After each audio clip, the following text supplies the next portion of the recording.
आ, दादा, दादा माझ्या कॉलेजमध्ये ना एक फंक्शन आहे, तर मला एक 500 रुपये हवे होते रे. हा, मी आईला मागितले पण ती म्हणाली की तिच्याकडे नाहीये, तर तुला माग.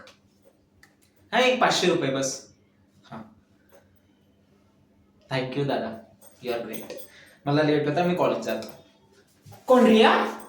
आ, रिया ती माहिती नाही दादा, बिझी असते आजकाल आपल्या मित्रमंडळींसोबत. भाव वाढलेत तिचे. बघा मला काय, मला लेट होता, मूल जायचा, रिया आली असेल.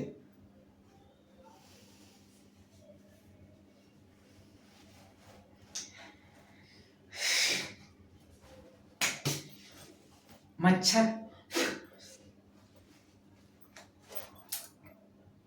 मला कॉलेजला जायचं आहे, मित्र आले असतील कारण फंक्शन आहे दादा. हेच होतं. दादा प्लीज आईला नको सांगू, प्लीज दादा, सॉरी, बाय.